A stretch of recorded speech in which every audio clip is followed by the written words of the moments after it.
welcome to a day in the life of the Aboriginal on LostPhoenixWolf. Welcome to my channel today. Then I gotta help my cousin do this and do that, and hopefully get right to my uncle's. That's not his uncle or his cousin. That's on my mother's side, and you know, I need to go see them and see how things are. So other than that, I'm not too sure about that. I know I want to you know, visit my uncles, maybe have some kind of breakfast or lunch, and maybe something's cooking up over there. But I don't want them to be cooking me something. You know, I'm a leftovers kind of person. I'll eat leftovers something, or finish off bags of chips, or whatever there is. Just finish things off. So my cousin is out there waiting. He's got his music going, and I told him how much time I got left. I'm pretty sure I'm gonna get bugged pretty soon. Like probably in 5 or 10 minutes from now, he's gonna be bugging me. Maybe 5 to 7 minutes. He was like, "Hey, not yet. Let's go. Come on, you can hurry up. He's getting in." Cause he's a grump. Once he got past 50, he's a grump. And he's acting like a lot. He's acting like his dad. His dad's gone now, but his dad was grumpy in his old age too. And I don't know. The way the way of things in his life was just weird before he passed away. He's doing odd things, doing weird things, and you know, doing his own thing. And when we didn't know the actual signs if he actually was going to be dying. We thought he was just sick and acting weird. But how he died, I guess I don't know. I really don't know how he really died. I think it was just a heart attack or something like that. I don't know.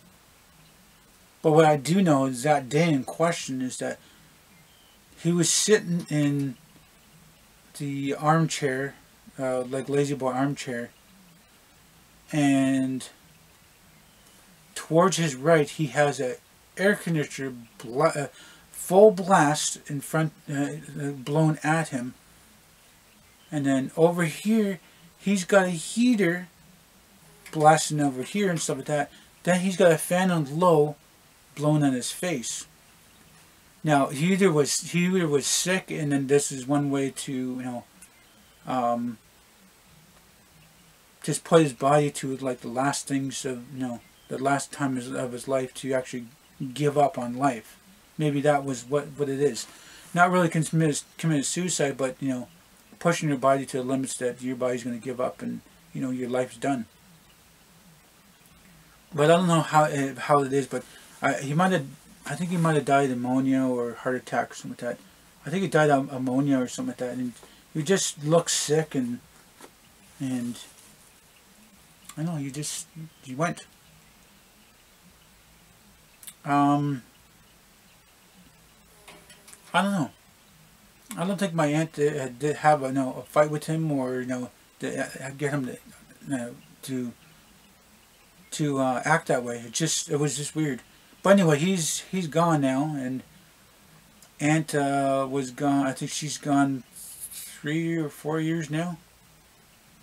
No, wait, yeah, about 3 or 4 years she's been gone. She's a good aunt. That's the cousins out here. That was his mom.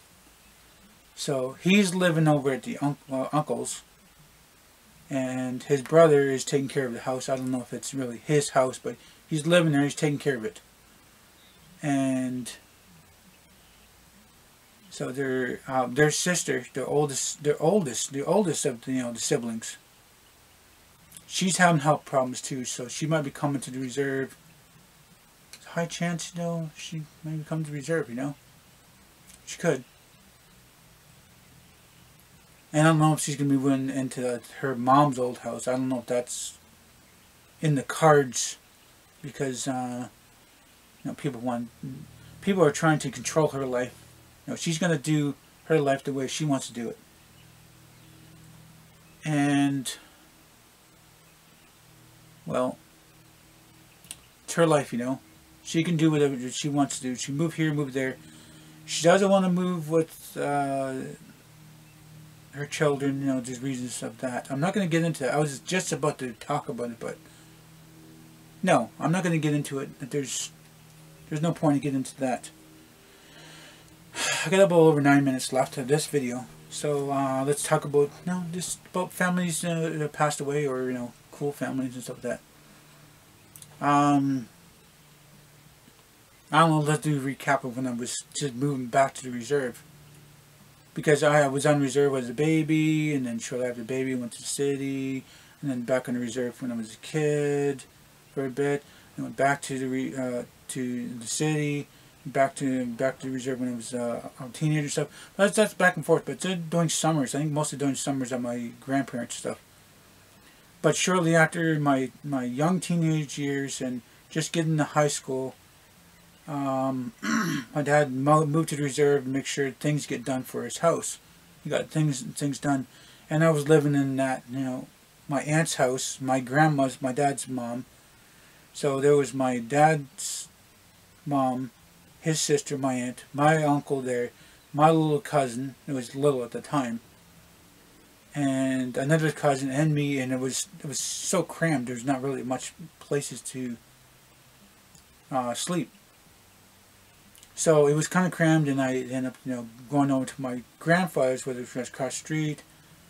And first time ever being on a kind of assistance, like welfare assistance, and going to high school. So I spent like a year there, and then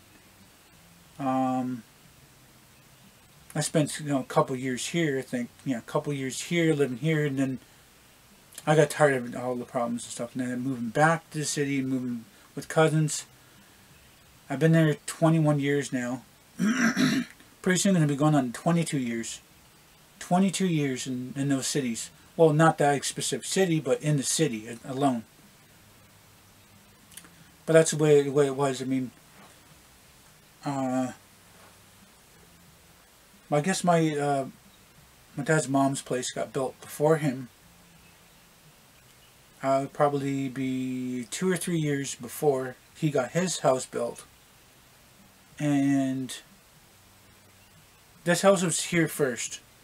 Then down the lane where there's another house, and then 10 years later, those kids are grown up and they're in their house behind that one. And then the past, I think, let's see, how old is my little cousin now? About 5 or 6 years the house been behind there. Now there's cousins that live back there. My dad sold land to them. They built a house. It's right there beside the creek, and it's really it gets really muggy and watery over there. So I don't know how they put up with that all the time. Come on, just quit, jeez. So she keeps all her stuff really good there. She keeps her trees trimmed. She's got like 3 or 4 dogs. She's got her grass cut and weeds cut, and it looks like a golf course. And my dad's been struggling here to try to keep this stuff done. And then she has a riding lawnmower all the time. She's got 2 of them. He's got 2, but sometimes there's 2 or 3 people cutting their grass and weeds and stuff. And my dad's cutting his grass and weeds. He does that all the time, and he pushes himself to try to get those stuff done. And even no matter how hot it is, and sometimes flops on the ground, passes out, and then hurts himself, overworks his heart numerous times. And there's times that I've been here, and then I help him out on some of his grass cutting and weeding and moving crap around the property and junk in the basement and junk in the trailers and all kinds of stuff to help him out, because he's got a bad heart. He's got a worse heart than I have. But really more to say on that. So if you guys haven't heard, that was my cousin. I don't know if the camera actually picked him up behind me, but he was scraping up on the thing to distract me, and I just still held in there and kept going.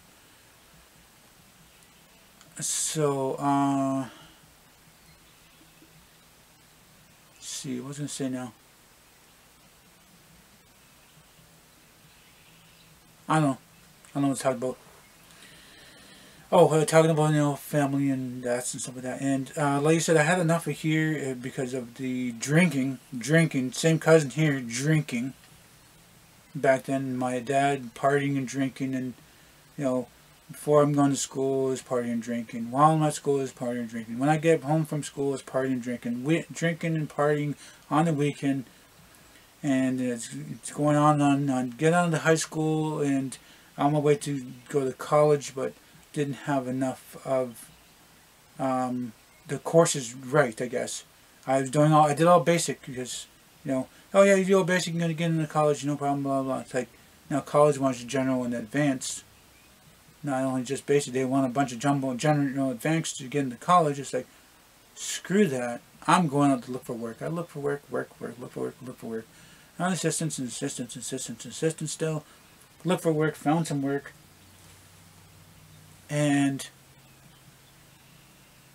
was away from home. That's so much stress and depression and stuff like that. And back home, you know, still drinking and partying and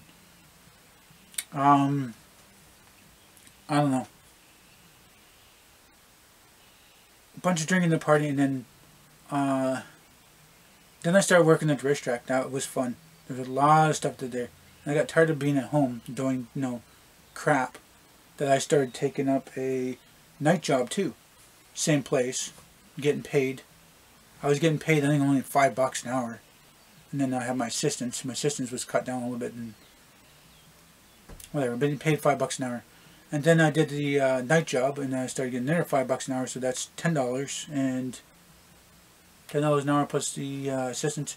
And you know, I got games and music and videos and new mattress, curtains and clothes and new shoes. You know, besides, you know, walking there and not having any shoes really. I mean, but the soles of my shoes fell off while I was looking for work. He hired me on the spot and gave me shoes. I said, oh, thank you. Because he was getting boxes and boxes and boxes of shoes. We need sponsors. And I think it was like half a measurement higher than went normal. And I worked with it and, you know, tightened up laces and worked. I had a lot of fun. I had a lot of fun there. I didn't really want to leave that job, but I needed to get out of there. There was no place to actually go to except for back to the city. And I had enough of that crap and out of here. And I moved back to the city, and yes, I hear you. I got like 3 text messages come in. So, it's because I had enough of here. And I left that work, and, you know, I didn't really say goodbye and like that today. I might not be back around, and I'm tired of things here. So much stress and depression. I need to get things done and stuff like that. I don't know. I just moving out with my cousins. I think I was there for maybe 6 months to a year, and then finding another place and looking for work, and never found anything. Then I started to do some bricklayer's helper and roofing and deck work and fencing and painting and all kinds of different things before, but on a bigger assistance. So I have nothing really more to talk about here. I mean, bugged by my cousin as usual. So if you guys do like this video, please do hit the like button. Please subscribe to me. And share this video on the channel. My benefit, my benefit me. Please do tell your friends and family about me. Thank you for viewing this video. Time you guys watch it. Hope you all have a nice day, morning, night. Remember to be Aboriginal, then original.